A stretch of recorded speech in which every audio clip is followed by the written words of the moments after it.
오늘 우리에게 주신 주님 말씀은 신약성경 마태복음 19장 16절부터 22절까지입니다.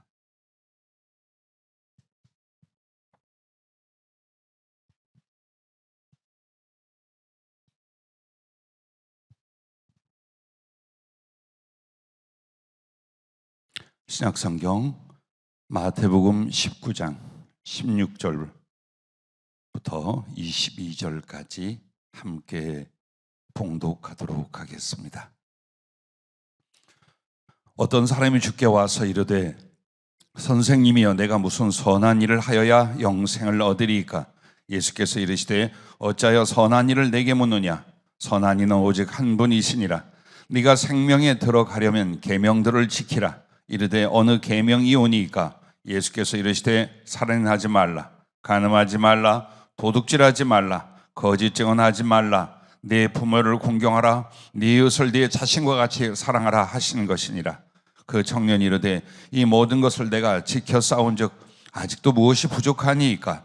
예수께서 이르시되 네가 온전하고자 할진대 가서 네 소유를 팔아 가난한 자들에게 주라. 그리하면 하늘에서 보화가 네게 있으리라. 그리고 와서 나를 따르라 하시니 그 청년이 재물이 많음으로 이 말씀을 듣고 근심하며 가니라. 아멘.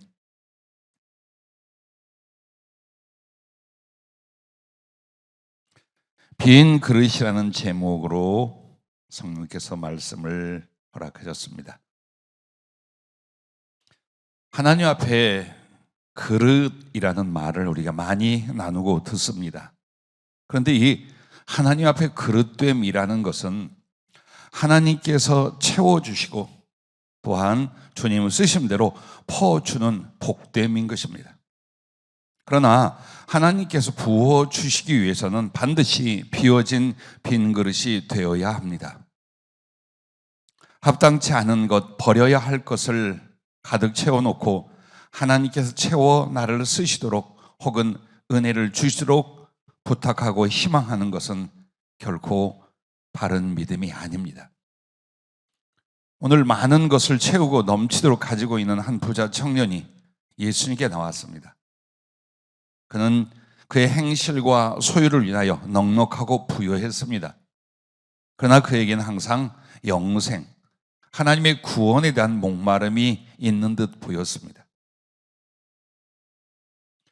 이만큼 채웠으면, 이만큼 가득하면 나는 넉넉히 구원을 얻을 것이다 라는 자만감으로 나온 것 같습니다. 예수님께 와 선생님이여 내가 무슨 선한 일을 하여야 영생을 얻으리까? 라고 질문을 합니다. 그때 주님께서 계명들을 지켰느냐 말씀하십니다. 그리고 10계명에 마땅히 하나님을 인하여 사랑해야 될 계명들을 말씀을 하십니다. 그리고 그 끝에 네 이웃을 내 자신과 같이 사랑하라 하신 것이니라 라고 말합니다. 내가 이거 아주 잘 지켜 살았습니다. 내게 무엇이 부족한 것이 있겠습니까? 라고 감히 질문을 합니다. 모든 것을 꿰뚫어 보시고 아신 주님께서 이 부자 청년에게 딱 하나를 말씀을 합니다. 네가 온전하고자 할진대 가서 네 소유를 팔아 가난한 자들에게 주라. 그리하면 하늘에서 보화가 네게 있으리라. 그리고 와서 나를 따르라 라고 하셨습니다. 이 말에 그 청년은 재물이 많았습니다. 많은 재산과 물질을 가지고 있었는데 그것을 전부 가난한 사람에게 팔아서 나눠주라는 그 말씀에 걸리게 됩니다. 정말 이 사람이 하나님이시고 구세주신 그리스도 예수를 옳게 보고 영접하며 하나님 나라와 그 생명 얻을 수 있는 것은 바로 자기의 자랑이요, 자기의 소망이요, 자기의 사랑인 그 물질을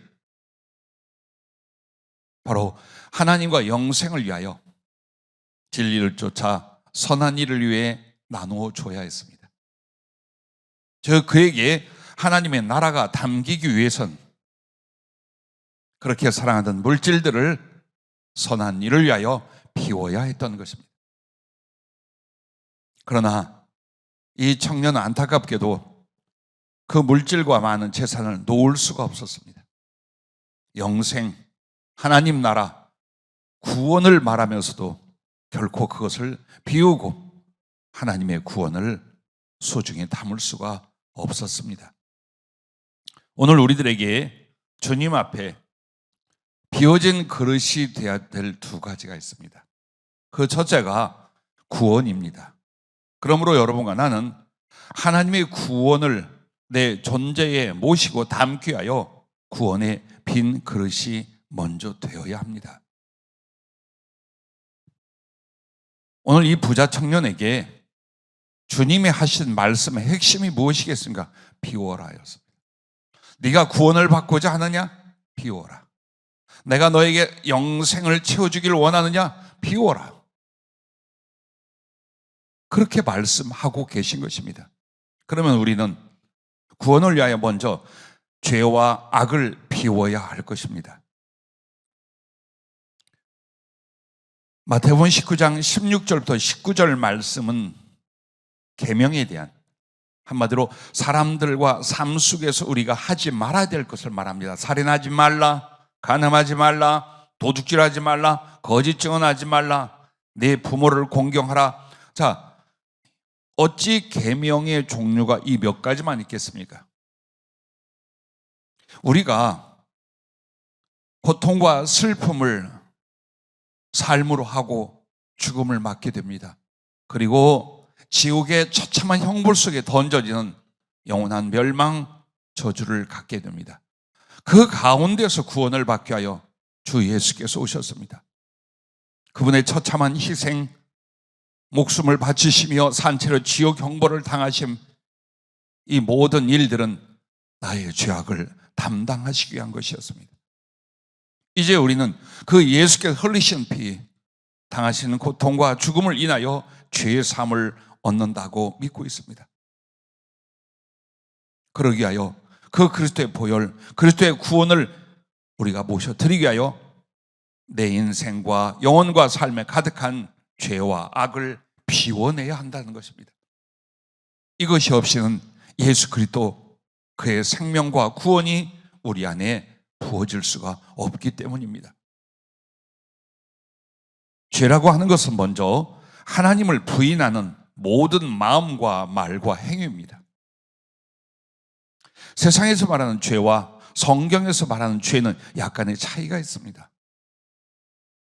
당연히 악한 행실도 죄에 속합니다만은 죄라고 말하는 건 하나님에 대한 자세입니다. 우리가 하나님을 모를 때에도, 또 안다고 말한 지금에도 그 하나님을 바르게 인정하고 경외하고 섬기고 순종하는가, 아니면 내 행위로, 때론 내 생각과 말로 그 하나님을 거스리고 부인하는가. 죄는 여기에 있습니다. 동시에 악을 행하는 것입니다. 그러면 악이 무엇입니까? 죄 안에 속하는 것이죠.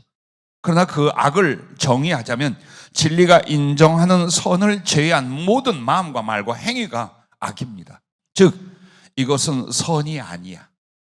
이것은 성경의 말씀, 하나님의 뜻 안에서 선한 것이 아니다라고 하면 이건 전부 다 무엇을 말하든 어떤 행동을 하든 그것은 전부 다 어디에 속합니까? 바로 악에 속하는 것입니다. 그래서 한국에서는 죄라고 말하기보다는 죄와 악, 죄악이라고 표현을 합니다. 이것을 우리가 하나님 앞에 인정하고 비워내야 합니다.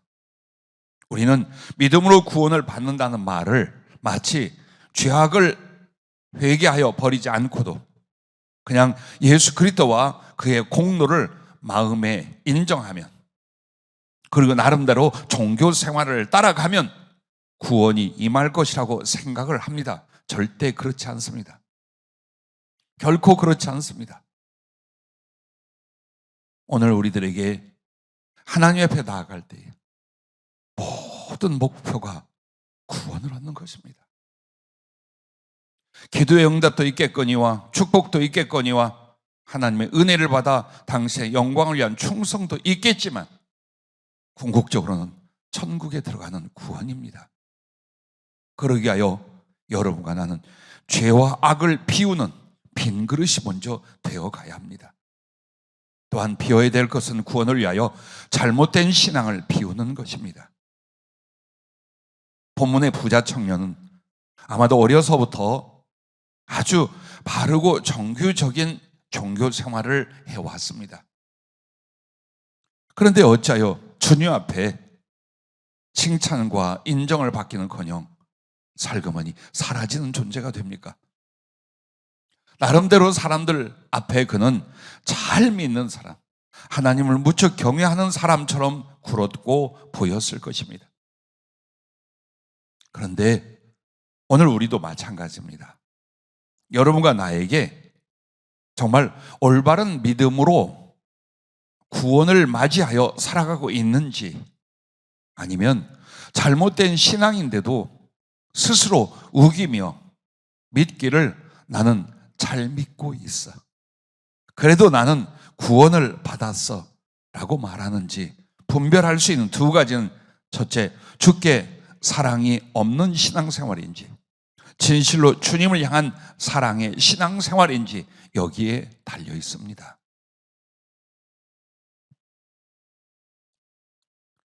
요한계시록 2장 4절부터 5절 말씀을 보면 에베소 교회를 향하여 주님이 안타까운 말씀을 하십니다. 그러나 너를 책망할 것이 있나니 너의 처음 사랑을 버렸느니라. 그러므로 어디서 떨어졌는지를 생각하고 회개하여 처음 행위를 가지라. 만일 그리하지 아니하고 회개하지 아니하면 내가 네게 가서 네 촛대를 그 자리에서 옮기리라. 교회가 더 이상 교회되지 않는다는 것이요, 하나님의 사람이 더 이상 하나님과 관계가 없어진다는 겁니다. 그런데 이 에베소 교회는 흉악했을까요? 온갖 세상적이고 육신적이고 죄를 범하는 그런 존재들이었을까요? 아니었습니다. 봉사의 일을 열심히 했습니다. 종교적인 행위도 꽤 부지런하고 열심히 했습니다. 그런데 주님 보시기에 그것은 겉으로 열심인 형식이었지, 그 마음에 주님을 향한 처음 그 순수하고 간절하고 뜨거웠던 사랑이 없어졌어요. 이걸 보십시오. 여러분 지금 주님을 사랑해서 사모하여 예배에 나왔는가? 아니면 당연한 종교 생활과 의식으로 말미암아 교회에 나왔는가를 보십시오. 정말 가슴속에서 주님을 향한 사랑이 뭉클뭉클 솟아오르며 그 사랑으로 말미암아 살기도 하고 죽기도 하고 예배드리고 있는지, 아니면 예수께 대한 사랑의 감정도, 사랑의 의지도, 사랑의 서운도 없지만 그래도 믿어 구원받아야 하고 예배는 드려야 하겠게 나왔는지, 그건 여러분이 잘 아실 것입니다. 종교적인 어떤 행위와 생활은 결코 주님이 받으실 만한 것이 아닙니다. 주님의 창조와 구원, 그리고 모든 은혜와 동행은 나를 사랑하시며 나의 사랑을 얻기 위하심입니다. 하나님 우리에게 아무것도 바라지 아니하며 값없이 구원을 주십니다. 그러나 거룩한 욕심이 딱 하나 있습니다. 주님이 나를 사랑한 것처럼 우리도 주님을 향한 사랑이 진실하기를 원하는 것입니다. 그것이면 됩니다. 그러나 이것을 여러분이 사랑하는 것들과 비교해 보십시오. 가족, 혹은 친구나 연인, 혹은 내가 하는 일들이나 사업이나 물질, 한번 비교해 보십시오. 여러분이 그 존재들을 사랑하기에 얼마나 기뻐하고 얼마나 사모하고 얼마나 집중하고 얼마나 헌신하고 있는가를 보십시오. 예수님은, 그리고 또 예수님에 대해서는 여러분과 내 가슴 속에서 어떤 그리움이 있습니까? 얼마나 사모합니까? 그분을 위하여 기뻐하는 것과 그분 때문에 살고 죽고 삶이 조종되는 것은 얼마나 우리에게 있습니까? 그러므로 여러분과 내가 구원에 이르기까지 많은 주님의 은혜를 받고 당신을 경험하고 그 사랑을 체험해 갑니다. 그럼에도 그분을 사랑하는 깊이와 진실이 없다면 우리는 다른 것들을 사랑하는 것으로 가득하다는 거예요. 쓸데없는 것, 썩어질 것, 버려질 것, 그리스도를 원하지 않는 어떤 것들로 우리 안에 가득 차 차 있다는 뜻입니다. 두 번째는 행함이 없는 믿음 생활입니다. 누가복음 3장 7절부터 14절까지 보면 세례 요한이 회개의 세례를 베풀 때에 사람들이 그에게 나옵니다. 당연히 오실 메시아, 또 하나님의 나라와 구원에 대하여 갈망하는 영혼들이 그 앞에 나왔습니다. 그때에 요한이 세례를 받으러 나오는 무리에게 이르되 아주 강력하게 책망을 하고 욕을 합니다. 이 독사의 자식들아, 누가 너희에게 일러 장차 올 진노를 피하라 하더냐. 그러므로 회개에 합당한 열매를 맺고 속으로 아브라함이 우리 조상이라 말하지 말라. 내가 너희에게 이르노니 하나님이 능히 이 돌들로도 아브라함의 자손이 되게 하시리라. 자, 그 앞에 나오는 사람들에게 잘 왔어. 아이고 고생하고 힘들고 어려운데 잘 왔어. 이제부터 내가 하나님의 구원을 여러분에게 나누어 주리라 라고 하는 것이 아니에요. 이 독사의 자식들아. 선한 것도 있었을 거예요. 종교적인 열심도 그들에게 있었을 거예요. 그러나 그들에게 진정 하나님의 나라와 구원을 위해서는 그들의 죄악과 유선적인 신앙을 버리지 않고는 절대로 하나님의 나라와 구원이신 그리스도 예수를 영접하기는커녕 알아볼 수도 없었기 때문입니다. 그러므로 더 강하게 합니다. 이 독사의 자식들이라고 합니다. 이건 사단의 자식들이란 말입니다. 그러면서 그들에게 너희가 영생을 얻고자 하느냐, 구원을 받고자 하느냐, 그렇다면 회개에 합당한 열매를 맺으라고 말합니다. 오늘 우리들도 나는 믿음의 사람이야, 나는 교회를 수십 년 다녔어, 우리 부모님이 목사님이고 교회 장로님이고 집사님이고 나는 어머니 뱃속부터 교회를 다녔어. 이 사상과 생각이 주님 시대에도 있었어요. 유대인들이 뭐라고 합니까? 우린 아브라함의 자손이야. 아브라함은 하나님의 사람의 믿음의 조상이요 그의 혈통으로 태어난 우리들은 당연히 하나님의 선미며 구원의 백성이라고 생각하고 있었는데 그따위 생각들 하지 마라. 세례요한이 강력하게 말합니다. 아브라함의 후손이라고 말하지 마라. 돌멩이를 가져가도 아브라함의 후손을 만들 수 있다. 그러면 무엇이 아브라함의 후손이요 무엇이 구원받을 사람인가? 회개에 합당한 열매를 맺어라 라고 행위에 대해서 말합니다. 그러면서 이렇게 말합니다. 이미 도끼가 나무 뿌리에 놓였으니 좋은 열매 맺지 아니한 나무마다 찍혀 불에 던져지리라. 우리가 물어 이르되 그럼 우리가 무엇을 하리까? 대답하여 이르되 옷 2벌 있는 자는 옷 없는 자에게 나눠줄 것이요 먹을 것이 있는 자도 그렇게 할 것이니라.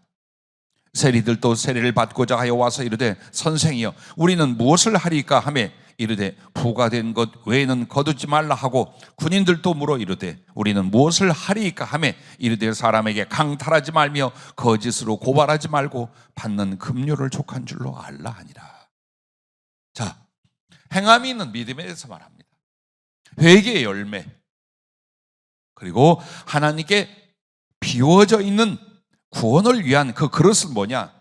믿음대로 행할 수 있는 것을 가르쳐 말하고 있는 것입니다.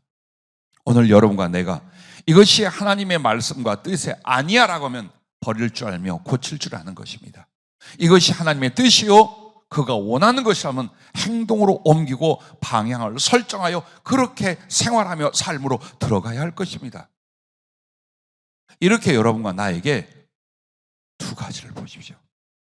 정말 내 영혼과 삶에 그리스도를 사랑하여 그 거룩한 사모함과 기쁨으로 살아가고 있는지, 그 사랑으로 말미암아 나는 버릴 것을 버리며 행할 것을 행하며 사랑할 것을 사랑하게 되었는지, 그렇다면 여러분에게는 하나님의 구원을 받기 위한 비워진 그릇이에요. 비워진 그릇이에요. 그러나 만약 여러분의 생각과 마음이 나 나름대로 믿음 생활을 잘하고 있으며 내가 의로우며 내가 하나님의 일을 한다고 생각합니다. 그러면 안 됩니다. 그러면서 내 자신에게서 나는 최소한 이런 자들과 같진 않아, 이따위로 신앙생활하는 자들과는 같지 않아, 그래도 나는 선하며 의로우며 나는 이런 믿음 생활을 하고 있다, 그런 생각을 하지 마십시오. 더 깊게 깨달아 보십시오. 비워져야 될 게 뭔가, 내게서 죄악이 무엇이며 내게 있어서 위선과 형식적인 신앙생활은 어떤 것들인지를 드러내십시오. 자꾸 비워내십시오. 절대로 여러분과 나는 구원받은 것처럼 자만하지 말고 겸손히 돌아보고 변화되어야 됩니다. 워낙 쉽게 복음을 전하고 쉽게 복음을 받아들이게 하기 위하여 우리는 항상 이렇게 말했습니다. 예수를 믿기만 하면 구원을 받는다. 예수를 믿기만 하면 구원을 받는다. 너는 아무것도 할 거 없다. 하나님이 내게 구원을 위하여 이와 같은 은혜를 준비하셨다. 틀린 말은 아닙니다. 그런데 그 예수를 믿기만 하면이 뭡니까? 진실입니다. 그 믿음에 하나님의 은총과 사랑을 깨달아 내가 그리스도 예수를 사랑하는 것입니다. 그리고 그 예수 그리스도를 사랑하기에 버릴 것과 행할 것을 분명히 삶으로 실천해 나가는 것입니다. 자, 그렇게 하고 있는지 아니면 대충 넘어가고 있는지를 보십시오. 어느 누구라도 그렇습니다. 오래된 사람도 이제 막 교회를 처음 나온 예수 믿는 사람이라도 마찬가지입니다. 내가 구원을 받았다고 하지 마십시오.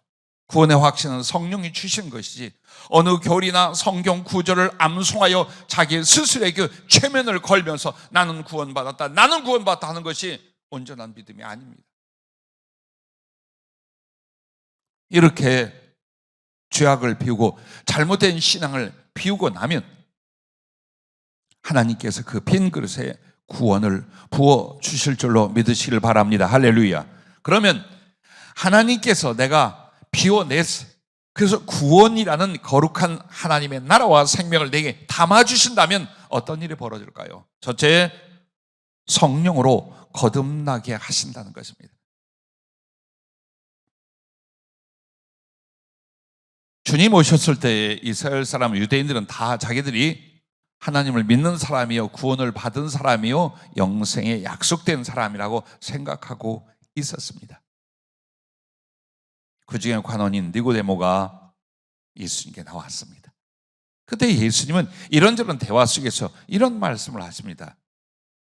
예수께서 대답하시되 진실로 진실로 내게 이르노니 사람이 물과 성령으로 나지 아니하면 하나님의 나라에 들어갈 수 없느니라. 육으로 난 것은 육이요 영으로 난 것은 영이니라고 요한복음 3장 5절 6절에 말씀을 합니다.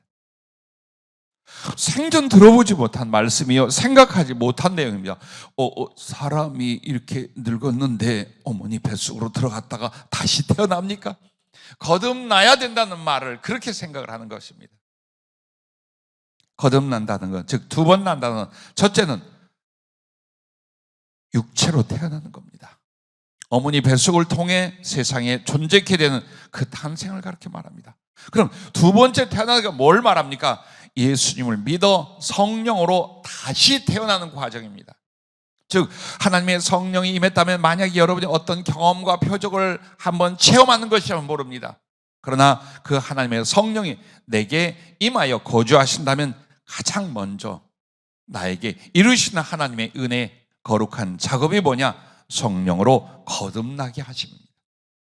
그러지 않고는 하나님 나라를 볼 수가 없고 하나님 나라에 결코 들어갈 수가 없습니다. 즉 우리가 말하는 구원, 하나님의 생명, 하나님의 나라는 어디에서부터 시작이 되느냐? 성령으로 거듭나게 하신 데부터 시작이 된다는 것입니다. 그러므로 교회를 다니거니와 신앙생활을 하였고 내가 몇 대째 예수를 믿었다 말하고 할지라도 만약 여러분이 성령으로 다시 태어나지 못했다면 구원을 향하여 살아가기는 하나 구원을 받은 사람은 아직 아니라는 것입니다. 명심하십시오. 특별히 우리의 사랑하는 청소년, 청년, 젊은이들 기억하십시오. 여러분은 어려서부터 교회에 나왔기 때문에 부모님의 신앙생활, 아내의 신앙생활을 같이 하기 때문에 자동으로 구원받는 것 절대 아니라는 걸 여러분이 먼저 인정을 해야 됩니다. 그러면 성령으로 이 거듭나게 하심을 히브리서 9장 14절에는 뭐라고 하느냐? 하물며 영원하신 성령으로 말미암아 흠없는 자기를 하나님께 드린 그리스도의 피가 어찌 너희 양심을 죽은 행실에서 깨끗하게 하고 살아계신 하나님을 섬기게 하지 못하겠느냐. 아멘. 자, 이 말씀은요, 하나님의 성령이 어떻게 우리에게 임하느냐? 그리스도의 피로 말미암아 임한다. 왜? 예수님의 피는 성령으로 하나님께 드렸으며 성령으로 우리에게 임하게 되어 있어요. 그러므로 하나님의 성령이 임하시면 예수님의 피에 그 거룩한 역사가 일어난다 그 말이에요. 그 피는 우리의 죄를 씻어요. 그 피는 예수님의 생명, 하나님의 생명이에요. 그러므로 성령님이 임하셔서 거듭나게 할 때 제일 먼저 우리에게 뭐라냐? 회개를 일으키는 거예요. 회개를. 세상에 대하여, 죄에 대하여, 자아에 대해서 살던 우리가 하나님을 향한 회개가 일어나게 합니다. 그것을 가리켜서 성령으로 말미암아 흠없는 자기를 하나님께 드리는 그리스도의 피가 어찌 너희 양심을 죽은 행실에서 깨끗하게 하고 살아계신 하나님을 섬기게 하지 못하겠느냐. 즉 하나님을 알아보는 거예요. 하나님의 말씀을 깨닫게 되는 거예요. 그 안에서 나의 죄악됨과 그 죄악의 저주와 지옥에 마땅한 존재를 발견하게 되는 거예요. 그런데 바로 그 하나님께서 그리스도 예수를 이 흉악한 죄악과 저주를 대신하여 주신 것과 그리고 나를 사랑하시고 구원하신 걸 알게 되는 거예요.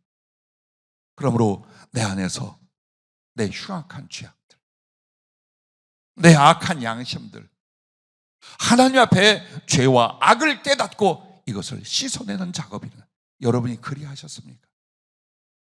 여러분이 교회에 나오시며 예수님을 믿는다고 말하면서 정말 이 가슴을 치며 통회하며 나의 죄 때문에 대하여, 나의 악한 것들에 대하여, 그 흉악에 대하여 애통하며 그것을 양심서부터 회개하고 변화가 되었습니까? 죄를 죄라 인정하며 그것을 미워하며 의를 의라 인정하며 의를 사랑하는 하나님의 사람으로서의 변화가 여러분 근본 영혼 속에, 심령 속에, 목표 속에 일어났느냐 그 말입니다. 성령은 그렇게 하십니다. 그래서 살아계신 하나님을 알며 그 하나님을 만나며 그 하나님을 온 마음으로 섬길 수 있는 영적 상태로 이 사람을 다시 태어나게 만들어 주신다는 것입니다. 그 전까지는 하나님을 모릅니다. 내 죄도 모릅니다. 하나님 앞에 나아갈 수는 어떤 것도 없습니다. 눈이 있어도 보지 못하며 귀가 있어도 듣지 못하며 양심이 있어도 작용을 못하던 것이 옛 우리의 모습입니다. 성령이 이것을 깨뜨리고 다시 태어나 양심의 악을 깨달으며 변화되며 그리스도의 피로 씻음을 받고 하나님께 온전한 믿음으로 나아가 참마음으로 섬기게 될 수 있도록 만드는 바로 이 거듭남이 여러분에게 일어난다는 것입니다. 그리고 이 성령으로 거듭남, 말씀으로 거듭남을 베드로전서 1장 21절부터 23절은 더 구체적으로 이렇게 설명합니다. 너희는 그를 죽은 자 가운데 살리시고 영광을 주시는 하나님을 그리스도로 말미암아 믿는 자니 너희 믿음과 소망이 하나님께 있게 하셨느니라. 성령은 거듭나게 하셔서 믿음과 소망을 갖게 하십니다.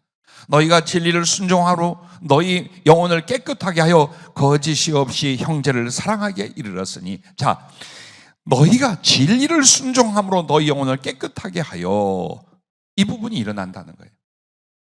전에는 하나님 말씀이 상관이 없었어요. 그 말씀이 내 영혼과 삶을 좌우하지 않았어요. 그러나 하나님은 말씀으로 우리에게 임하시고 역사한다는 걸 알아요. 그래서 이제는 그 하나님의 말씀, 진리에게 어떻게 해요? 순종이 일어나기 시작을 하는 거예요. 그 진리를 순종함으로써 우리의 영혼을 깨끗하게, 즉 하나님 앞에 거룩하게, 하나님께 소속이 되게 하는 겁니다. 이 일이 일어나는 거예요. 그리고 나서 거짓이 없이 형제를 사랑하기에 이르렀으니, 그 하나님을 경외함과 사랑함이 이제 어때요? 형제와 사람들을 사랑하는 진심으로 바뀌게 된다는 것입니다. 마음으로 뜨겁게 서로 사랑하라. 너희가 거듭난 것은 썩어질 시로 된 것이 아니요 썩지 아니할 시로 된 것이니 살아있고 항상 있는 하나님의 말씀으로 되었느니라. 자, 성령과 말씀, 그것은 이렇게 한 존재, 한 영혼을 다시 태어나게 만듭니다.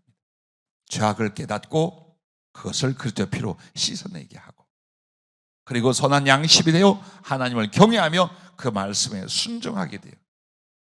그리하여 깨끗한 영혼으로 이제 형제와 이웃들을 사랑하되 온 마음과 삶을 다하여 사랑하는, 하나님의 사랑을 받아 하나님의 사랑을 실천하는 삶으로 들어가는, 하나님을 사랑하고 영혼을 사랑할 수 있는 영적 존재로 다시 태어났으니 이게 성령으로의 거듭남입니다. 그렇게 사십니까? 그렇게 신앙생활하고 계십니까? 이때 구원을 받았다고 하는 거예요. 그 하나님의 나라와 거룩한 생명이 내게 임하여 나를 다시 태어나게 했다고 말하는 것입니다. 다시 태어난 삶, 다시 사는 삶이 없이는 우리는 아직 구원받은 사람이라 말할 수 없습니다. 그러나 만약 앞에서 말한 말씀대로 비웠어요. 죄악을 비워요. 그리고 신앙생활하고 해왔는데 이거 아니야. 진실한 신앙을 위하여 변화를 도모해요. 그때 주님께서 구원을 성령의 거듭남으로 우리에게 부어주십니다. 자, 사울이라는 사람 혹은 이름이 바울이라 하는 사람이 있습니다. 많은 사람이 바울이 변화되기 전 사울이었고 사울이 변하여 바울이 됐다고 말합니다. 그렇지 않습니다. 사울이라는 것은 구하다, 구하여 얻은, 즉 히브리식 이름입니다. 그런데 이 사울이라 하는 바울은 태어나면서 로마 사람 시민권을 가지고 있어요. 그래서 로마식으로는 이름이 바울이고 이는 작은 자라는 뜻입니다. 그래서 그가 유대인들에게 그리스도 예수를 전할 때까지는 사울이라 말하나 이방으로 가고 라틴 문화권으로 가서 복음을 절 때는 바울이라고 말합니다. 그래서 유대인은 그들을 구원하기 위해 유대인이 되고 이방인을 구원하기 위해서는 아무쪼록 이방인이 되는 그의 모습이 사울, 바울이라는 이름이었습니다. 근데 그 사울이 잘못된 신앙을 갖고 있어요. 이 잘못된 신앙은 죄악이 무엇이고 하나님 앞에 의가 무엇인가를 구별하지 못하게 됩니다. 율법으로는 열심이야. 그러나 그 속에는 어때요? 흉악이 사라지질 않아. 종교적인 열심은 있으나 이 마음 자체가 하나님의 사랑과 선으로 변화가 되지 않아요. 그래서 하나님께 열심이요, 종교적인 열심이라고 생각했으나 사울은 예수님이 이단의 괴수라고 생각합니다. 그리고 그를 믿는 자들은 하나님을 모욕하는 자요, 잘못된 것을 뿌리는 자요, 진리를 뒤집는 자라 생각하여 잡아 죽이는 데 앞장을 서게 됩니다. 보십시오. 잘못된 신앙이 얼마나 위태롭고 무섭게 번져가는가를 보십시오. 그러나 그의 근본과 미래를 하신 주님이 부활하여 하늘에 가셨지만 부활의 영광으로 그에게 다시 나타나 주십니다. 그리고 평생에 그가 열심을 내고 모든 걸 바쳐 살았다던 여호와 하나님이 바로 예수 그리스도라는 것. 그 하나님께서 구세주를 보내는데 그분이 바로 예수님이라는 것을 거기서 깨닫게 됩니다. 그리고 3일 동안 앞을 보지 못하며 금식을 하고 철저히 회개하게 됩니다. 그때에 아나니아라는 제자를 주님께서 이 사울에게 보냅니다. 가서 말씀을 전하고 안수하니 눈이 열리게 되고 성령을 받고 세례를 받고 바로 복음을 전하러 나갑니다. 자, 보십시오. 거듭남의 과정이 어떤 것인가? 그렇게 고집이 셌어요. 자아의 모든 생각과 그 형식적인 신앙이 절대라고 생각을 했어요. 자기 안에 흉악이 생길지라도 그것이 진리인지 혹은 죄악인지 분별도 못했어요. 이게 거듭나기 전 바울, 사울의 모습이에요. 그러나 그가 정말 성령으로 거듭나게 됐을 때 예수 그리스도를 바르게 알게 됩니다. 그리고 내가 어떤 악한 존재인지, 죄인의 괴수라는 것, 흉악한 자여 마땅히 죽을 자 지옥에 갈 자는 걸 가슴을 치며 그의 3일 금식 회개는 일생을 이루는 회개가 됩니다. 멋있죠? 3일을 회개했는데 과거와 미래까지 한꺼번에 다 회개합니다. 얼마나 철저히 회개하고 뉘우쳐 돌이켰는지. 그리고 남은 인생은 그에게 이 예수님을 전하는 것과 이 예수님을 존귀케 하는 걸 위하여 그의 존재, 목숨을 다 바칩니다. 그러므로 그는 성령으로 거듭날 뿐만 아니라 성령의 충만함을 가지고 하나님께 바쳐지게 됩니다. 그래야 성령으로 거듭난다는 건 하나님의 생명과 그리스도의 교제에 참여한 바가 되고 하나님의 나라와 생명이 그 안에 임하게 됩니다. 자, 하나님이 구원을 담을 때 두 번째 어떤 일이 일어나는가 보십시오. 회개의 열매를 맺게 하십니다. 이제 여러분이 비워진 그릇으로서 구원을 담았는가를 보십시오. 회개의 열매를 맺게 하십니다. 회개가 가슴속에 애통함과 죄를 인정하고 그것을 미워하고 하나님께 자복함이라면 회개의 열매는 변화된 삶을 말합니다. 변화된 인격과 삶이 곧 회개의 열매라고 말할 수 있는 것입니다. 우리는 성령으로 거듭나기 전 혹은 하나님의 온전한 은혜와 그 구원을 얻기 전 신앙생활을 할 때 이와 같습니다. 옳은 줄 알아. 좋은 말씀이야. 그러나 내 육신의 소욕이나 세상의 바램이나 혹은 잘못된 죄악의 습관들을 인하여 못 따라갑니다. 이게 잘못된 건 줄 인정해요. 이게 죄이거나 혹은 하나님께 영광이 되지는 알아요. 그럼에도 내 인간적인 죄성과 육신의 소욕으로 말미암아 이거 못 따라갑니다. 그리고 그러려니 하고 살아갑니다. 그러나 하나님께 성령으로 거듭나고 그 구원의 은혜가 임할 때 죄는 분명히 죄예요. 그리고 내가 믿고 하나님을 사랑하는 것은 의를 사랑하고 의를 따라 사는 것이라는 걸 알게 됩니다. 그리고 하나님께 대한 순종과 사랑의 능력이 나타나서 당연히 심령의 변화, 가치관의 변화, 삶의 변화가 일어나게 됩니다. 그러므로 여러분과 나에게 하나님이 구원을 주셨다면 성령으로 거듭남, 영혼의 존재와 삶의 방향이 달라졌을 것이요. 그리고 무엇보다도 내가 예전 사람의 삶으로 살지 않는다는 겁니다. 예수님 모를 때 혹은 적당히 교회 다닐 때 그따위로는 이제 안 사는 거예요. 어떻게 해서라도 내 인격성 안에 내 삶 속에서 하나님께 대한 사랑과 순종의 열매를 만들어가는 겁니다. 근데 그것이 즐거워. 그것이 능히 이루어져요. 억지로 세상과 죄와 싸우는 것이 아니에요. 마땅히 하나님을 사랑하고 그를 순종하는 것들이 이제 내 안에서 즐거움이 되고 목표가 되고 능력이 되기 시작을 해요. 이게 바로 구원으로 말미암아 하나님이 회개의 열매를 맺고 있는 것을 우리가 확인할 수 있는 부분입니다. 그러므로 오늘 본문의 부자 청년하고 비교되는 인물이 누가복음 삭개오가 있습니다. 둘 다 그리스도 예수를 만납니다. 삭개오도 세리장으로 그 무역을 하는 도시들을 관장하는, 그래서 엄청난 비리와 이익을 얻게 됩니다. 말할 수 없이 큰 부자가 됐어요. 그러나 그 부요가 그에게 행복을 주거나 영혼의 안식을 주거나 구원의 확신을 주지 않았어요. 오히려 그렇게 돈을 벌고 재산을 모으기 위하여 그가 살았던 삶이 계속 고통과 아픔을 주는 거예요. 그럴 때 예수님이 자기가 살고 있는 지역에 오셨을 때 그를 배우려고 나무 꼭대기를 올라가 사모함으로 바라봅니다. 그 사모함으로 바라보는 그것만을 보고도 예수님은 내려오너라, 내가 오늘 너희 집에 유하여야겠다 하고 제자들과 함께 삭개오의 집으로 들어갑니다. 삭개오가 즐거이 예수님을 영접하여 잔치를 배설하게 됩니다. 그리고 정말 사람들의 지탄을 받고 양심의 가책을 가지고 있는 이 세리장 삭개오가 조마조마한 가운데 주님께 한 말씀입니다. 주님, 내가 악착같이 벌어모은 이 모든 물질들, 이 재산들 억울하게 한 사람들에게 4배로 갚겠습니다. 그리고 절반은 가난한 사람들에게 다 나누어 주겠습니다. 부자 청년에게 너 가서 다 팔아가지고 가난한 사람에게 주고 오너라 라고 한 것처럼 삭개오가 안 했어요. 그러나 삭개오는 그 영혼이 알고 있어요.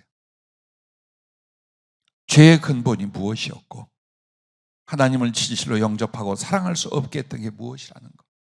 이제 그 예수 그리스도를 영접한 뒤에 이 물질을 바로 그리스도 예수의 사랑을 위하여 나누고자 하는 것. 그는 바로 거기서 성령으로 거듭나게 됩니다. 그리고 회개의 열매를 하는다. 가슴을 치고 애통하고 거품 물고 자빠진 장면 안 나와요. 그러나 조용히, 그러나 진실하게 회개의 열매를 맺게 됩니다. 하나님을 경외하고 영혼들을 사랑하고 베풀고 구원할 수 있는 그런 사람으로서의 열매를 맺게 됩니다. 그러나 영생하고 다가왔던 이 부자 청년 어떻게 합니까? 절대로 그 물질을 못 벗는 거예요. 그 물질로 말미암아 누릴 삶을 내려놓지를 못하는 거예요. 예수님보다도 하나님의 구원보다도 그 물질이 더 소중했던 거예요. 자, 회개한 듯 하나, 믿는 듯 하나 그 열매는 일어나지 않아요. 왜? 아직 구원이 그에게 임하지 않았어요.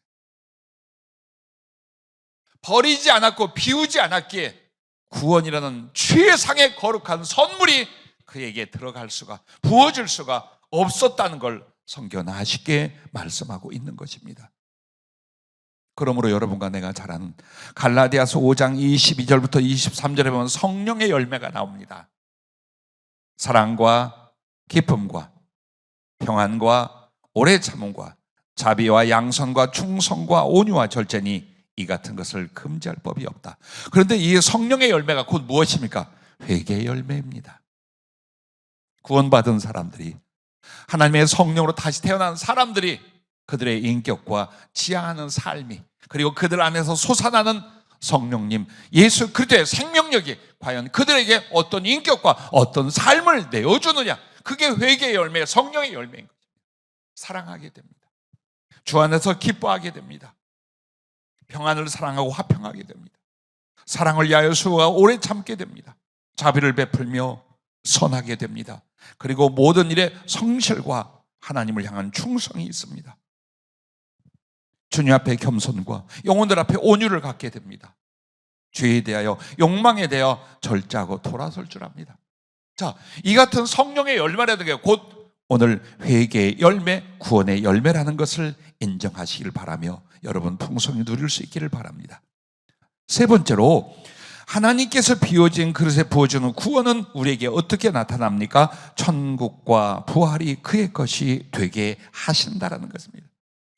오늘 본문의 부자 청년이 그렇게 영생을 얻으려면, 하나님 나라에 들어가려면 어떻게 해야 될까요? 내가 이걸 다 계명을 지키고 율법을 지켰습니다 말하는 그것.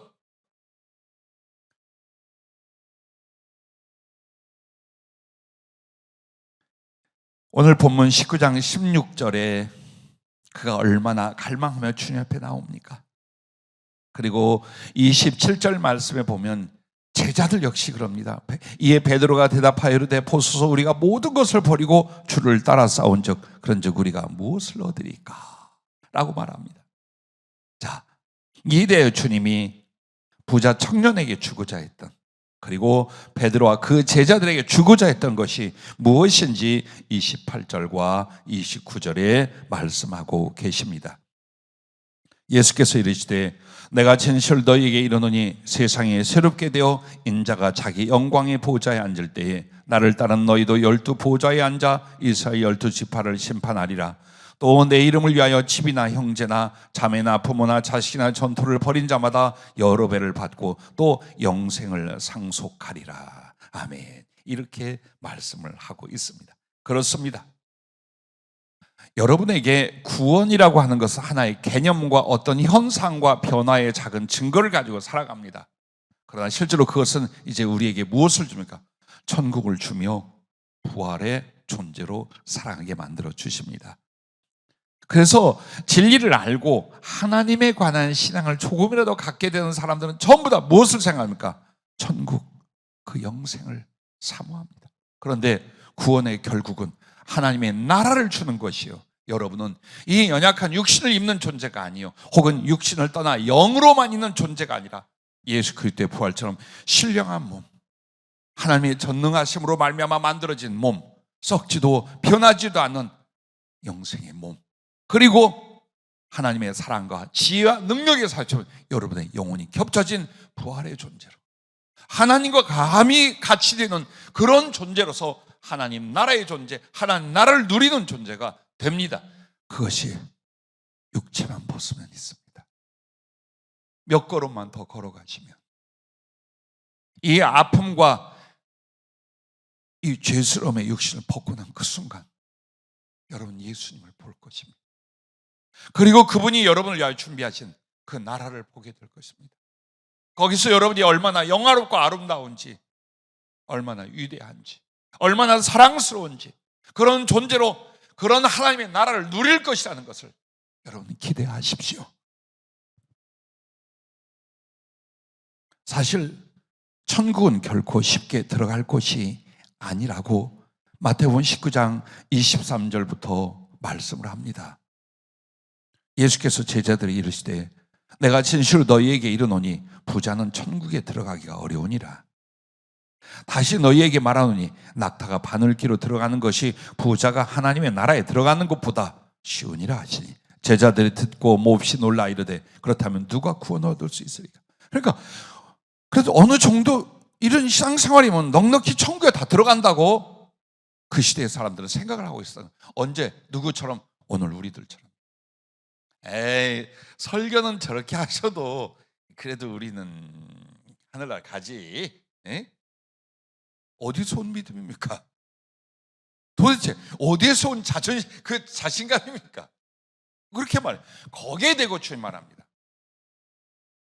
부자가 천국에 가는 것은 낙타가 바늘구멍을 통과하는 것도 어렵다.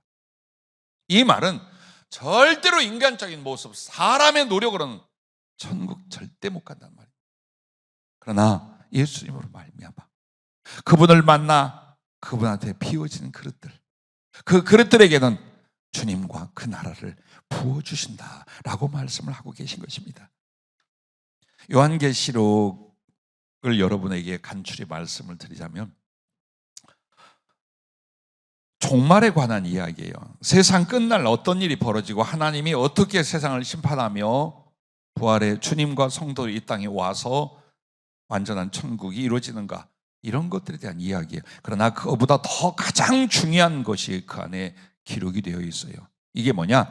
땅에서 예수 믿는 사람들이 삶과 죽음, 그것이 바로 곧바로 천국에서 그들이 받고 누리는 사랑과 영광의 실체를 증거하고 있어요. 즉 천국은 이래라고 성경 어디에도 잘 안 나와요. 천국은 정말 구체적으로 이와 같고 이런 걸 누리는 것이야 라는 말이 어디에 다 나오느냐? 요한계시록 성경 맨 마지막에 나와요.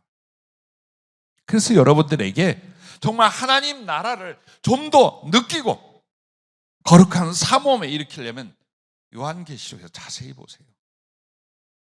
정말 천국에 대한 약간의 개념, 약간의 말들이 성경 66권 쭉 나오다가 계시록에서는 처음부터 끝까지 천국은 이러하다, 천국에 가서는 이와 같다, 천국은 이와 같다라는 것이 계속 정확하게 그 장면들이 증거되고 있습니다.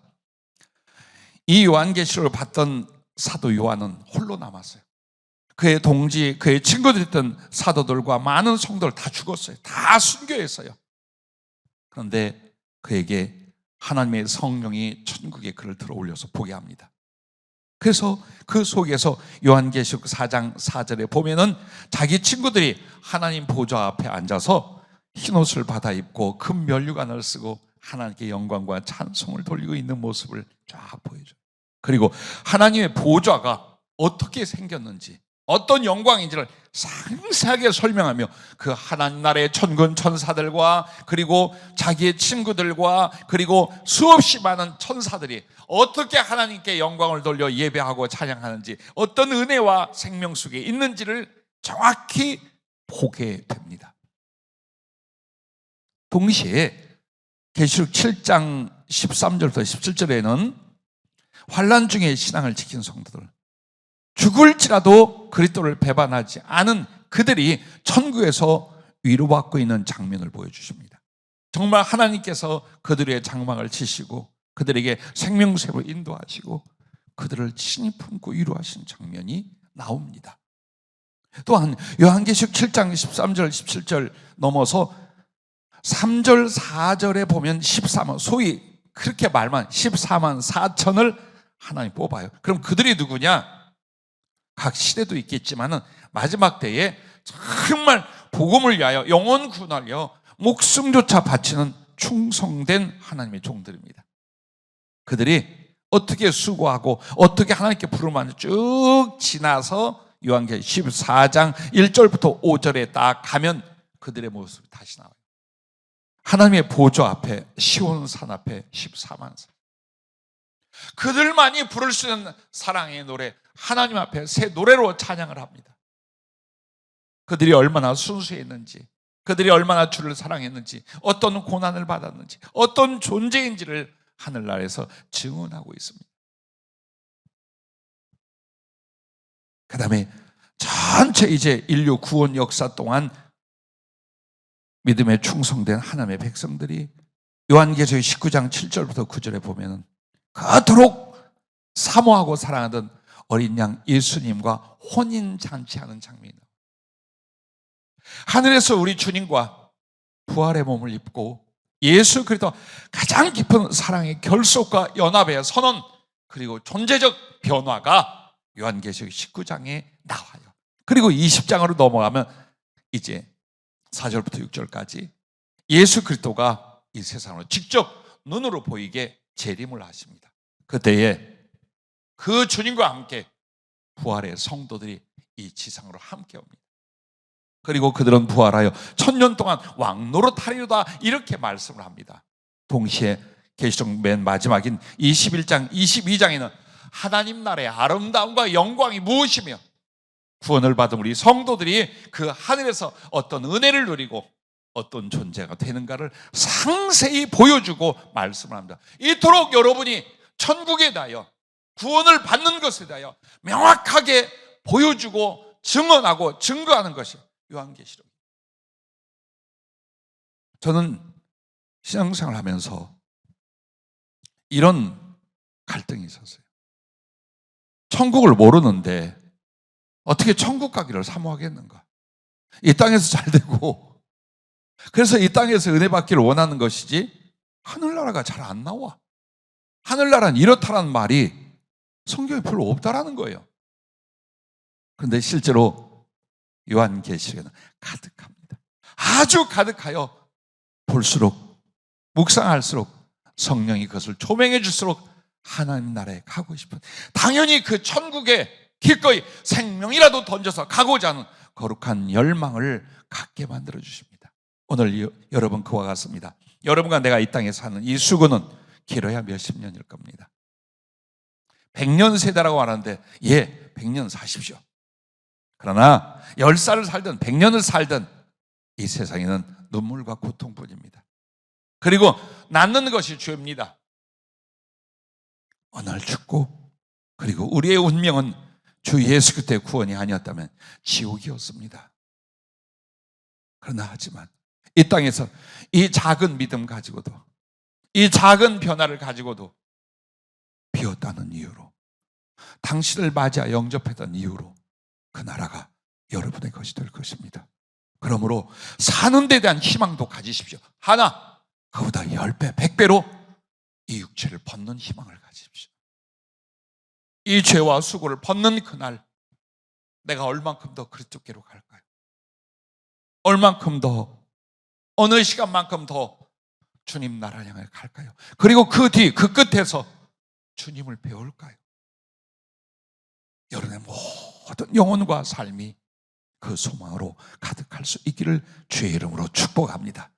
자, 이렇게 하나님께서 주시는 그 구원은 빈 그릇이 됐을 때 이런 구원으로 우리에게 임하고 부어준다는 겁니다. 그리고 딱 하나 첨부할 것은 두 번째는 하나님의 쓰심의 빈 그릇이에요. 자, 구원을 얻었어요. 그 구원의 은총 속에 살아가요. 그러면 구원 받았을 때 모든 건 끝났느냐가 아니에요. 이제는 하나님의 영광과 사랑을 위하여 사는 삶이 있어요. 그걸 하나님 측면에서 뭐라고 하냐? 하나님이 그를 쓰셨다. 할렐루야. 그래서 여러분과 나는 이 육신을 입고 사는 동안 제일 큰 희망이 뭡니까? 하나님께 쓰임받는 일, 사랑하고 존경하는 그 예수님을 높이고 자랑하고 그의 뜻을 받들어 하나님께 충성하는 일, 아마 이것이 됐을 겁니다. 그래서 우리 교회 모든 성도님들과 우리 죄종 모든 하나님의 사람들이 전부 다 어떻게 하나님께 헌신하고 하나님께 아름답게 들어 쓰임 받을까? 그러기 위하여 우리가 무엇을 구하고 무엇을 준비하고 어떻게 된다는 걸 너무나 잘 알고 있습니다. 그러나 오늘 하나님이 구원받은 백성을 쓰실 때에 딱 하나만 필요합니다. 빈 그릇이 되라는 거예요. 내가 무엇을 채워서 하나님의 일을 하려고 하지 말라는 거예요. 왜? 하나님이 쓰는 게 아니라 자기가 하는 거예요.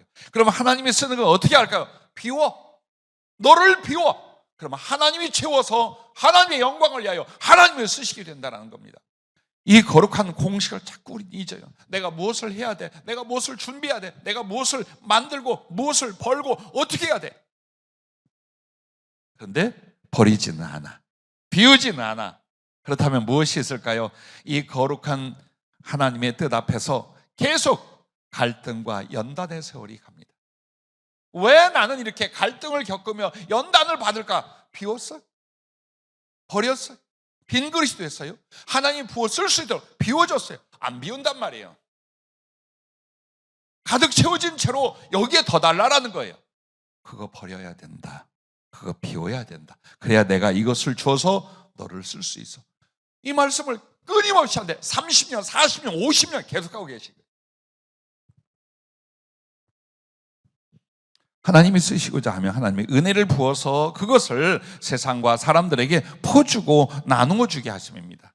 그렇게 해서 하나님께 영광을 돌리게 합니다. 그러므로 그렇게 하기 위하여 먼저 자기라는 그릇을 비워야 합니다. 그 중에 첫째, 자기 삶을 부인하라라는 겁니다. 이것이 비우는 게 나의 삶을 부인하라. 어떻게? 자기를 위해 살려 하지 말고 주를 위해 살기를 서원하라 이것입니다. 그런 거 같죠? 그렇게 안 합니다. 그렇게 안 씁니다들 보면. 그리스도를 위해 살아? 아니, 그리스도를 위해 사는 삶의 일부. 나머지는 내가 누려야 하고 내가 만족해야 하고 내가 이루어야 해. 그래서 여러분과 나는 여러분 중심을 보십시오. 그리고 삶의 방향과 움직임을 보십시오. 나를 위해 살려고 하는지 주님을 위해 살기를, 그것도 기도와 소원이 되고 있는가를 보십시오. 많은 사람이 구원을 받았느니 죄사함을 받았느니 하나님의 은혜를 받았느니 하지만요, 그럼 나머지 삶을 어떻게 사냐에 대해서는 내 인생은 뭐고, 나는 암이라든지 흉악한 병에 죽어가다가 하나님의 기적으로 살아난 사람들에게 복음을 전하라는 거룩한 명령이 있었어요. 그렇게 하겠다고 했어요. 근데 치료된 뒤에 이 사람들이 뭐라고 말하는 줄 압니까? 그러면 내 인생은, 내 삶은 어쩌고? 그렇게 하다 다시 죽는 사람들. 얼마나 인간이 어리석습니까? 지옥 갈 사람을, 병으로 죽을 사람을 주님 고쳐서 복음을 위해 살라, 혹은 하나님을 위해 살라 했어요. 급할 때 그렇게 하고 그 뒤에 하는 말이 내 인생은? 내 삶은? 로마서 14장 7절부터 9절 말씀을 여러분과 내가 잘 아실 줄로 압니다. 거기에는 우리 중에 누구든지 자기를 위하여 사는 자가 없고 자기를 위하여 죽는 자도 없도다. 우리가 살아도 주를 위하여 살고 죽어도 주를 위하여 죽나니 그러므로 사나 죽으나 우리가 주의 것이로다. 이를 위하여 그리스도께서 죽었다가 다시 살아나셨으니 곧 죽은 자와 산 자의 주가 되려 하심이라 라고 말씀하고 있습니다. 여러분도 이 고백하고 사십니까? 살아도 주를 위해 살고 죽어도 주를 위해 죽나니 그러므로 사나 죽으나 나는 주의 것이로다. 이게 중심이 됐고 삶의 방법이 됐습니까? 아니면 내 삶의 어떤 부분으로 내가 하나님의 일을 하고 하나님을 섬겨야지 이렇게 머리를 쓰고 있습니까? 이 부분을 보십시오. 아직도 나의 행복, 나의 누림, 그래도 최소한 나는 내 생에서, 내 인생에서 이렇게 말합니다. 아니요. 구원이 무엇입니까? 그리스도 예수, 하나님의 모든 것을 몽땅 우리에게 다 주셨습니다. 내가 가진 게 뭐가 있습니까? 이 몸뚱이야 몸뚱이의 소욕, 이것뿐입니다. 그런데 이것을 가지고 사는 삶을 주 예수를 향한 목적과 방향으로 가슴에 서원도 못한단 말입니까? 날마다 그렇게 기도하며 그리스도 예수를 향하여 나의 삶을 드리려는 그 거룩한 의지도 안 섰는데 하늘나라가 있고 구원이 있고 십자가가 있단 말입니까? 그건 아니잖아요. 부디 여러분의 생각과 우리의 의식이 변화를 가져와야 됩니다. 또한 나를 위해 살려 하지 말고 남을 위해 살기를 작정하라, 그 말씀입니다. 왜 주님께서 네 이웃을 네 몸같이 사랑하라, 너 있는 것 갖다가 다 가난한 자들에게 팔아서 나눠주고 와라, 그래야만 부하가 따를 것이요 주님의 나라와 생명도 주실 것을 말했습니까? 왜 그렇게 얘기했을까요? 하늘을 위해 산다는 것, 하나님을 위해 산다는 것, 진리를 위해 산다는 건 하나님의 사랑이 내게 임하여 생명과 그 나라를 주고 이 풍요의 삶을 주심으로 말미암아 이 하나님의 생명과 사랑이 나를 통해 흘러가게 하시는 거예요. 사람들에게, 내 믿음의 형제들과 내 혈육들과 그리고 내가 만날 사람들과, 아니 일부러 가서 만나는 사람들에게 예수님의 사랑이 진리를 통하여 생명을 통하여 나눠주게 하는 것, 이게 하나님의 뜻이요, 하나님의 명령이요, 하나님의 영광입니다. 그래서 성령으로 거듭났을 때 앞에 뭐라고 말했습니까? 하나님을 사랑하고 영혼을 사랑하는 존재적 변화가 일어난다라고 말했지 않습니까? 그러므로 이제 여러분과 나에게 있어서 어떻습니까? 나를 위하여 살아, 나의 행복, 나의 부요, 나의 꿈과 나의 뜻을 위해 살고자 해요. 사람들은 부수적이에요. 그러다가 내가 좀 도울 수도 있고, 그러다가 내가 다른 사람들에게 선을 행할 수도 있고, 이 의식의 변화가 일어나요. 아니에요.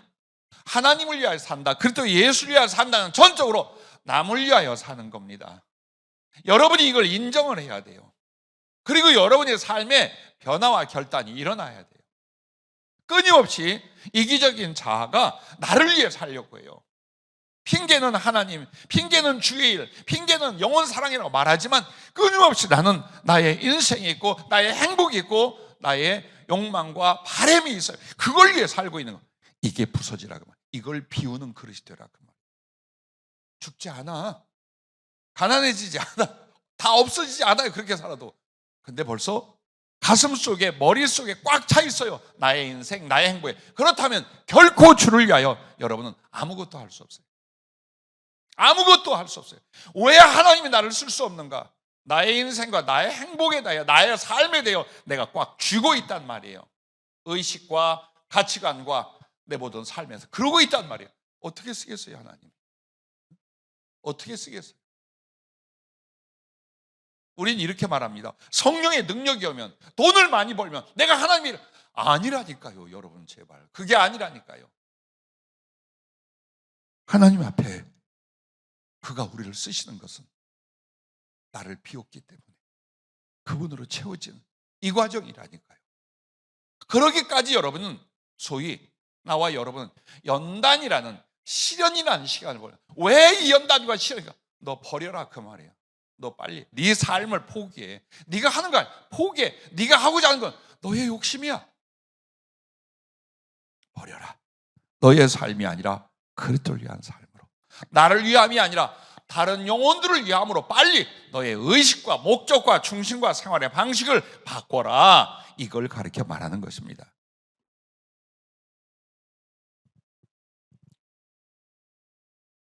두 번째는 자아를 버리라는 것입니다. 19장 23절 말씀을 보면 예수께서 제자들이 계시되 내가 진실 너희에 이르노니 부자는 천국에 들어가기가 어려우니라. 그럼 부자는 재산이 많다는 뜻인가요? 돈을 많이 번 사람들인가요? 일부 그 뜻도 있어요. 그러나 진짜 부자라는 건 여기서 뭘 말합니까? 천국에 못 들어갈 자, 주님이나 하늘나라를 위하여 가난해지지 않은, 그것을 포기하지 못하는, 집착하고 사랑하고 욕심내고 있는 자들에 대해서 말하는, 절대로 천국에 못 간다. 절대로 못 간다. 그러기 위하여 나의 삶을 바꾸며 자아를 버리는 거예요. 그걸 바꾸는 거예요. 그러면 자아를 버린다, 이게 뭘 말할까요? 영성을 위하여 인간성을 비우라, 이 말입니다. 여러분과 나에게 영성하고 인간성이라는 것이 있습니다. 그러면 영성이라는 게 뭐냐면 그리스도의 구원과 사랑과 인격과 삶을 지향하는 가치관과 심령과 그 삶을 가르쳐 말하는 것입니다. 영성 혹은 영성 훈련이라는 말이 수십 년간 많이 기독교계에 쓰여졌습니다. 마치 하나님의 성령과 관계된 모든 것들을 영성인 줄로 알아요. 그렇지 않아요. 더 넓게, 정말 여러분에게 영성이란 바로 이거, 영적인 존재, 영적인 가슴, 영적인 가치관, 영적인 삶을 가르쳐 말하는데 그리스도의 구원과 사랑과 인격과 삶을 지향하는 가치관, 심령, 그 삶을 가르쳐 말합니다. 이걸 여러분이 했느냐? 이걸 이루기 위해서는 어떻게 하냐? 인간성을 버려야 되는 겁니다. 그럼 인간성이란 무엇입니까? 육체의 소욕과 세상과 그 풍조를 따르는 사상과 성품과 삶인 것입니다. 이걸 버려야 돼요. 우리는 이걸로 익숙해져 있어요. 아니, 이것에 대하여 거룩한 정말 나의 어떤 사모함과 혼동이 일어나고 있어요. 그래서 끊임없이 우리는 육체의 소욕, 그리고 세상, 그리고 그 풍조를 따르는 사상과 성품과 삶, 이걸로 살아갑니다. 이걸 가지고 이걸 따르는 한 내게 영성이란 존재하지 않아요. 즉 육의 사람이 영의 사람이 되는 일이 없다 이 말이에요. 육의 사람은 육일 뿐이에요. 하나님의 영과 영이신 하나님 나라와는 상관이 없는 거예요. 그래서 여러분을 계속 은혜 주시고 연단하는 게 뭐냐? 육적인 사람을 영적인 사람으로 바꾼다. 내 자아에 영성이 가득하고 육체적인 생각과 인간성이 줄어드는, 소멸되는, 이걸 가르쳐서 자기를 비우고 있는 걸 가르쳐 말하는 거예요. 그래서 다니엘과 솔로몬을 보십시오. 하나님께 지혜를 받고 하나님의 큰 은총을 입게 됩니다. 그러나 다니엘은 자기가 누리는 지혜나 부귀나 이걸 사랑하지 않아요. 끊임없이 그는 주님과 진리와 선한 그 삶과 그리고 하나님 나라를 향하여 자기를 비우기 시작합니다. 그래서 그 사람은 영적인 사람, 영성이 깊이 있는 사람이 돼요. 심지어는 결혼하려던 사랑하는 자매마저 내려놓고 정말 하나님에 대한 헌신과 당신의 사모함으로 깊게 그 일생이 들어가요. 반면 솔로몬은 왕이 되게 했어요. 하나님의 지혜를 다 줬어요. 그리고 여러분과 내가 은근히 기대하는 부귀, 영화, 물질도 엄청나게 줬어요. 그러나 그는 그걸로 망합니다. 왜? 인간성이 더 살아났어. 지혜를, 세상의 것들을 알고 누리는 걸로 내게 준 모든 하나님의 은혜의 선물들을 가지고 어떻게 더 육신의 정욕이 무엇인지, 쾌락이 무엇인지, 세상의 삶의 이치가 뭔지 그거 연구하고 누리고 경험하고 처첩을 천명을 두고, 자, 인간성이 뭘 가져오는가를 보십시오. 하나님의 선물이 있다 할지라도 영성이 없고 인간성이 있는 사람은 솔로몬 같은 길을 가게 됩니다. 그러나 아무리 하나님이 땅에서 물질을 주고 권세를 주고 지혜를 준다 할지라도 인간성을 비우고 영성을 갖는 사람은 다니엘 같이 되는 것입니다. 왜 그런가 보십시오. 하나님이 왜 우리에게 네 자아 중에 영성을 위하여 인간성을 버리라고 말씀하는지 여러분 보십시오. 바로 그것입니다. 또한 하늘 소망을 위하여 세상 욕심을 비우는 것입니다. 이게 자아를 버리는 것입니다. 누구나 물질 문제, 애정 문제, 혹은 명예나 인간들 앞에 군림하는 문제, 인기 문제 다 바래요. 그런데 주께서 우리에게 무엇을 말합니까? 보물을 하늘에서 하라, 땅에 두지 마라. 왜? 네 보물이 있는 그곳에는 네 마음도 있게 된다. 그 말씀을 하셨잖아요. 그게 무엇을 말합니까? 세상 욕심, 하늘 소망을 위하여 버려라 이 말입니다. 그러면 아니 사람으로 살면서 세상에 어떤 미련도 욕심도 버리면 우리 어떻게 삽니까? 이해를 하셔야 돼요. 오해하지 마십시오. 어떻게 하느냐? 열심히 돈도 벌고 일도 하고 모든 걸 하십시오. 하는데 그 세상을 통하여 내가 가질 혹은 얻는 소유를 주님 선행으로 바꾸어서 하늘 보화로 성화시켜가는 중심과 생활이 되라 이 말입니다. 그거 벌어서 그 명예와 직위와 돈과 세상에 있는 것들을 모으십시오. 버십시오. 가지십시오. 그러나 나의 욕망을 위하여, 나의 필요를 위하여 쓸 때 세상과 함께 망하는 거예요. 우리는 이 세상에서 갖게 되는 소유를 어떻게 해요? 주님의 선행, 복음을 전하고 긍휼을 베풀고 사람들의 유익과 영혼을 위하여 나누어 주고 이렇게 함으로써 이 소유가 어디로 가는 거예요? 거룩한 것이 되어 하나님 나라의 보화로 성화되어 가는 거예요. 그 중심과 그 삶이 세상 욕심을 버리고 하늘 소망을 갖게 만드는 거죠. 어렵지 않죠? 대답해 주셔야 설교가 진행이 됩니다. 어렵지 않죠? 세 사람은 굉장히 어려워하고 있어요. 다음 주 주보에 이제 나옵니다. 세 사람 이름. 자, 왜 우리는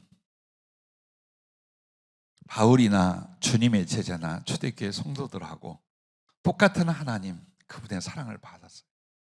똑같은 예수님, 그분의 은총을 입었어요. 똑같은 성령이, 그분이 우리와 함께 계셔요. 근데 그들은 다 주를 위해 살고 죽을 수 있었어요.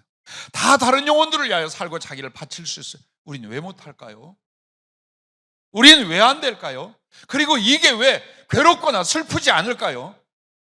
이런 식으로 살아가는 이런 위선적 신앙이 왜 내게 고통이 안 될까요? 왜 우리는 아무도 그걸 괴로워하지 않을까요? 2000년 전이라? 아니요.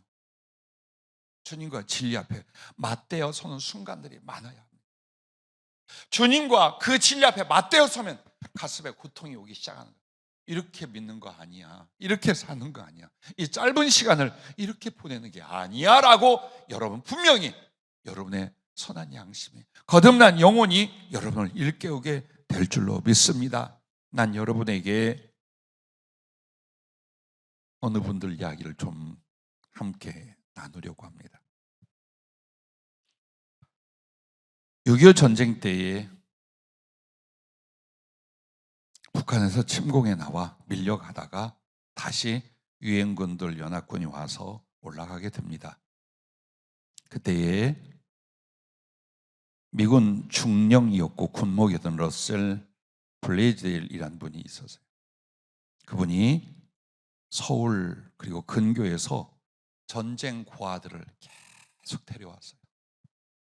그렇게 해서 1000명이 넘었어요. 그런데 중공군이 개입하고 일사후퇴라든가 그렇게 해서 이제 다 밀려가게 됐어요. 미군과 연합군들이 급히 후방으로 피하지 않으면 다 죽을 판이었어요. 그렇게 해서 다 피난을 가거나 피해서 떠났어요. 그리고 명령을 했어요. 빨리. 그런데 1000명의 고아는 어떻게 하고요? 놔두고 가라. 상부에 명령이 떨어졌어요. 지금 전쟁 중이다. 고아들은 그들에게 맡기고 빨리 놔두고 너희들은 지금 지시하는 곳으로 피해서 가라. 근데 이 러셀 중령은 그렇게 안 했어요. 이 1000명의 고아를 놔두면 다 죽어. 분명히 굶어 죽거나 아니면 학살 당할 거란 말이에요. 그래서 전부 다 모든 군인들이 다 후방으로 떠나간데도 계속 기도하면서 거기서 버팁니다. 그리고 하나님도 이 아이들을 버리지 않을까 하는 믿음 때문에 견디고 이곳저곳 다 찾아봐요. 다 빈 건물 부대마다 다 비어 있었어요. 그러다가 공군 책임자가 3명이 마지막 서류를 정리하고 있는 걸 만나게 돼요. 그리고 거기에 붙들고 사정을 하는데 그 공군 대령이 뭐라고 하냐, 지금 한국엔 없지만 일본에 수송기가 16대가 있답니다. 그럼 연락 좀 해주십시오. 그렇게 해서 올 수 있다는 약속을 받아요. 단 16시간 뒤 김포에, 김포공항까지 인천에서 1000명의 고아를 데리고 오면 피신시켜 줄 수 있다. 만약 16시간이 지나가면 안 된다, 그때부터는. 그런데 인천의 그 고아원에는 트럭 한 대가 있었어요. 그리고 군인 하사 1명이 있었고 보모 몇 사람이 있었어요. 교통편이 없어요. 그래서 기도하면 또 이리 뛰고 저리 뛰는데 미군 해병대가 이제 짐을 실어서 옮기려고 하고 있어요. 근데 거기서 거짓말을 하게 됩니다. 그리고 자기를 군목이라고 말하지 않고 중령 계급으로 말합니다. 상부에서 지시가 왔는데 지금 이 고아들 김포공항으로 전부 다 수송을 해요. 그렇게 그들을 속이고 설득해서 트럭 14대에 종일 트럭이 이제 날라서 전부 다 인천에서 김포공항으로 데려다 놨는데 시간이 꽤 지났지만 그 비행기 중에 하나도 뜨질 않았어요. 그렇게 해서 1074명 그 고아들을 데리고 제주도로 갔어요.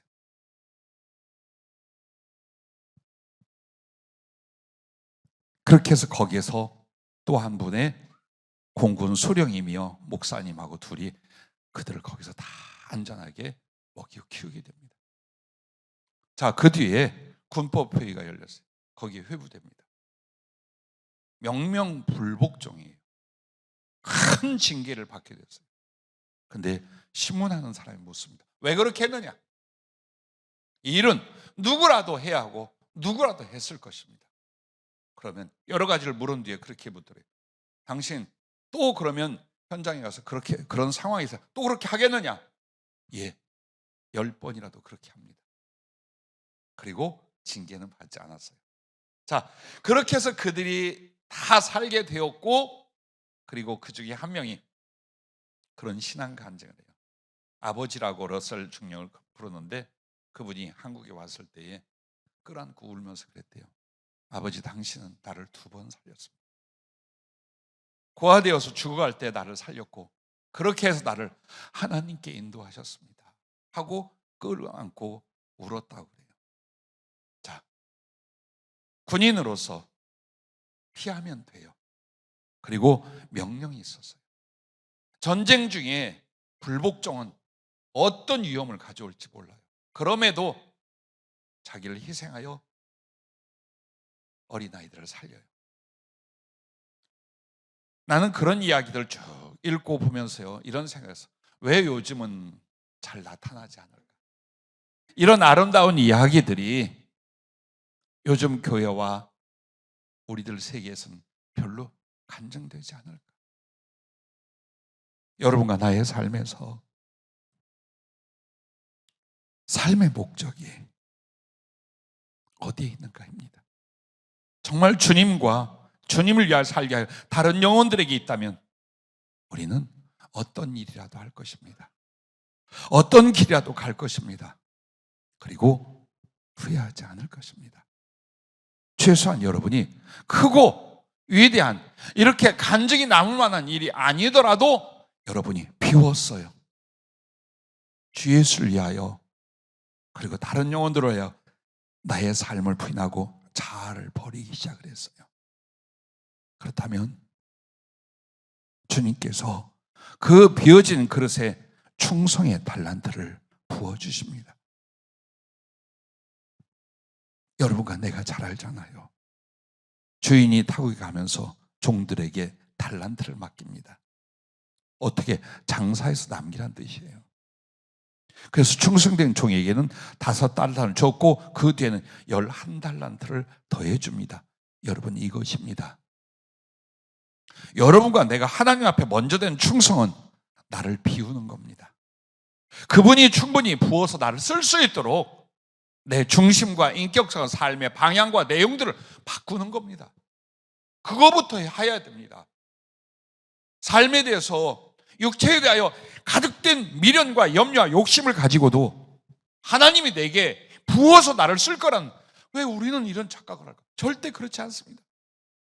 만약 비우고 또 비우고 있다면 주님께서 여러분을 쓰시게 하여 충성의 달란트를 부어주신데, 충성의 달란트 3가지 이것입니다. 첫째, 성령의 지혜와 능력을 부어주신다라는 겁니다. 어떤 것보다도, 어떤 선물보다도 하나님 당신 자신 그 성령을 우리에게 부어주셔서 지혜를 갖게 하고 능력을 갖게 합니다. 그런데 지혜는 바로 성령을 통하여 하나님과의 교제와 소통입니다. 그분이 보여주고 가르쳐주기 시작을 합니다.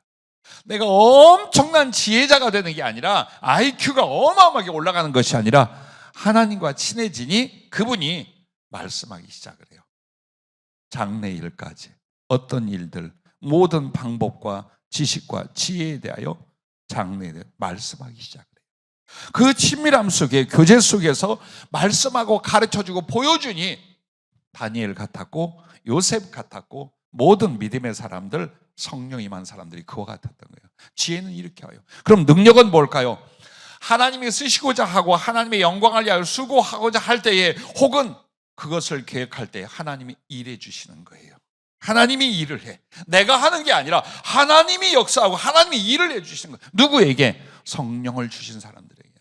그러므로 목사만 성령 충만이 아닙니다. 모든 하나님의 사람은 성령으로 거듭났으며 성령 충만의 권리가 있고 성령 충만의 의무가 있어요.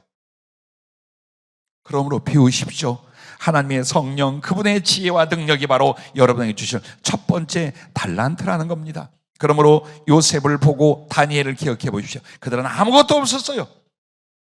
하나는 종으로 팔려갔고 하나는 포로로 잡혀갔어요.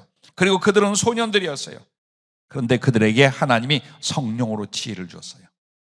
제국을 다스리는 자가 됩니다. 수없이 많은 사람들을 하나님께 인도하는 자가 되고 그들을 구하는 자가 됩니다. 뭘 가지고? 성령의 지혜 하나만을 가지고. 당연히 성령님의 역사가 같이 일어나게 됩니다. 여러분의 것이 될 수 있기를 주님으로 축복합니다. 자, 두 번째는 평안과 형통을 주시는 것입니다. 고난과 실패는 줄고 평안한 가운데 무엇을 하든 잘 되게 하신다는 겁니다. 심지어는 자기 주변까지. 이렇게 하기까지는 그 사람이 얼마나 하나님을 사모하여 비워내고 비워낸 그릇이 되었는가. 그게 먼저 있었던 거예요. 그래서 요셉을 보면은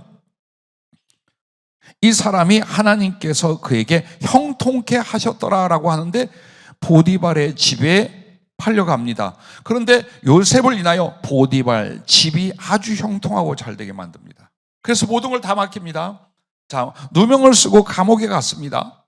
근데 거길 또 형통하게 하고 하나님의 은혜를 채워서 간수장이 감옥을 돌보는 자로 요셉을 세웁니다.